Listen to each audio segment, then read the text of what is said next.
Pada musim dingin tahun 1878 sampai 1879, terjadi sebuah kejadian yang mengerikan dan bikin merinding di keluarga ini. Pihak kepolisian menemukan bukti bahwa Swift Runner tiba-tiba membunuh istri dan anak-anaknya, lalu setelah itu dimasak dan dimakannya.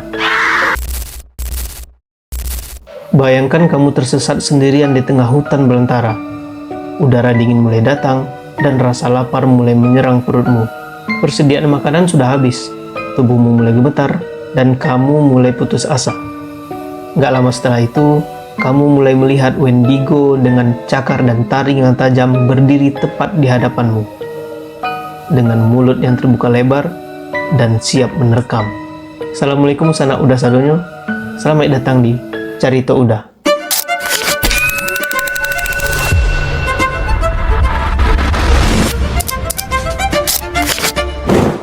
Gimana nih kabarnya sanak udah hari ini? Semoga sanak semua berada dalam keadaan sehat dan segala urusannya dipermudahkan ya. Ini adalah video perdana Udah storytelling di depan kamera. Jadi mohon maaf sebelumnya kalau misalkan dalam video ini banyak kekurangannya, entah itu visual, entah itu audio, atau apapun itu. Sekali lagi mohon maaf sebelumnya ya. Oke, kita lanjut. Pada video kali ini sanak, kita akan membahas sebuah makhluk legenda kuno atau mitos yang paling terkenal dan horor di luar negeri. Sebuah makhluk yang konon katanya memangsa manusia dan sudah ada sejak ribuan tahun lalu. Apalagi kalau bukan Wendigo.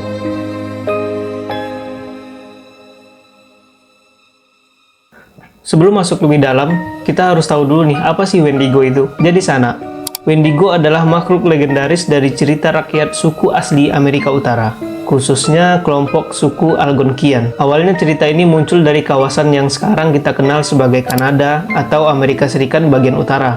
Dalam kepercayaan mereka, Wendigo adalah makhluk yang sejak awal tidak dilahirkan sebagai monster, tapi dilahirkan sebagai manusia. Manusia ini berubah bukan karena kutukan, tapi karena melanggar satu aturan adat terbesar dalam budaya mereka. Aturan apa tuh dah? Aturan yang dilanggar itu adalah kanibalisme. Iya, kalian nggak salah dengar. Wilayah Kanada dan Amerika Serikat bagian utara ini memang terkenal sebagai wilayah dengan hutan yang lebat, musim dingin yang ekstrim, dan badai salju yang mematikan, serta sumber makanan yang sangat sulit didapatkan di musim-musim tertentu. Oleh karena itu, dalam kondisi ekstrim seperti ini dan di tengah kelaparan, seseorang yang memakan manusia akan kehilangan jiwanya. Dan ketika jiwa itu hilang, mereka akan berubah menjadi Wendigo.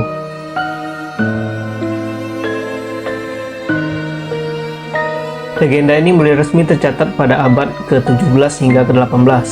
Orang Eropa, khususnya para misionaris dan penjelajah dari Paris, adalah orang pertama yang menuliskan cerita tentang Wendigo ini. Mereka mendeskripsikan bahwa makhluk ini adalah sebuah roh kanibal atau manusia yang berubah menjadi makhluk buas. Sanak ngerasa ada yang sedikit menarik gak? Ya betul, deskripsi mereka sama persis dengan penduduk asli suku Algonquian. Kalau kita lihat gambaran-gambaran modern tentang Wendigo saat ini sanak, makhluk ini terlihat seperti rusa dengan tengkorak putih. Padahal aslinya, Wendigo ini digambarkan sebagai makhluk dengan tubuh yang sangat kurus tinggi, tulang rusuknya menonjol, kulitnya pucat, bibir menghitam, matanya cekung, dan baunya busuk banget. Selain ciri fisik tersebut, Wendigo juga digambarkan sebagai makhluk yang selalu lapar dan gak pernah kenyang. Semakin banyak dia makan, semakin besar juga nafsunya. Dan semakin besar nafsunya, semakin hancur wujudnya. Dalam beberapa cerita, Wendigo juga digambarkan memiliki jantung yang membeku seperti es. Hal ini dipercaya melambangkan tentang mati rasa, hilangnya empati, dan hilangnya rasa kemanusiaan. Lalu apa sih yang dikejar dan diincar oleh makhluk menyeramkan ini?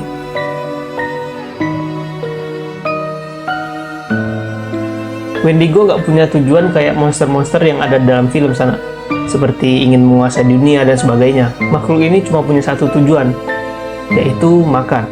Makan aja terus, nggak kenyang-kenyang. Dan misi sampingannya adalah membentuk Wendigo-Wendigo baru. Gimana caranya? Konon katanya Wendigo ini akan mendorong manusia lain untuk masuk ke dalam kondisi di mana mereka akan dibiarkan kelaparan sampai putus asa, dan akhirnya melanggar batas moral manusia. Lalu siapa aja ada target Wendigo ini? Wendigo nggak nyerang sembarangan sana. Mereka menyerang orang-orang yang terisolasi, orang-orang yang tersesat, orang yang sendirian di hutan, dan orang yang kelaparan. Harusnya orang yang nebang hutan sembarangan juga kena nih. Makhluk ini jarang muncul di desa-desa yang ramai penduduk, karena makhluk ini sangat benci dengan keramaian, dan dia juga menghindari api unggun. Cara berburunya juga nggak terburu-buru kayak di film-film sana. Makhluk ini akan mengamati korbannya dari jauh, menunggu mereka lelah, dan perlahan membuat mereka kehilangan arah. Banyak cerita menyebut Wendigo ini juga mampu meniru suara manusia, sehingga dia dapat memanggil si korban dengan suara yang kita kenal, dan di saat itulah Wendigo akan langsung menerkam.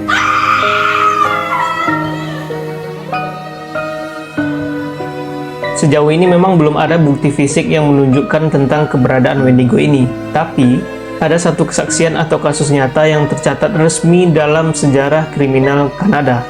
Kasus ini dikenal dengan nama Swift Runner pada tahun 1879. Swift Runner ini adalah seorang pria dari suku Cree yang tinggal di wilayah Kanada Barat, yang saat ini dikenal sebagai wilayah Alberta.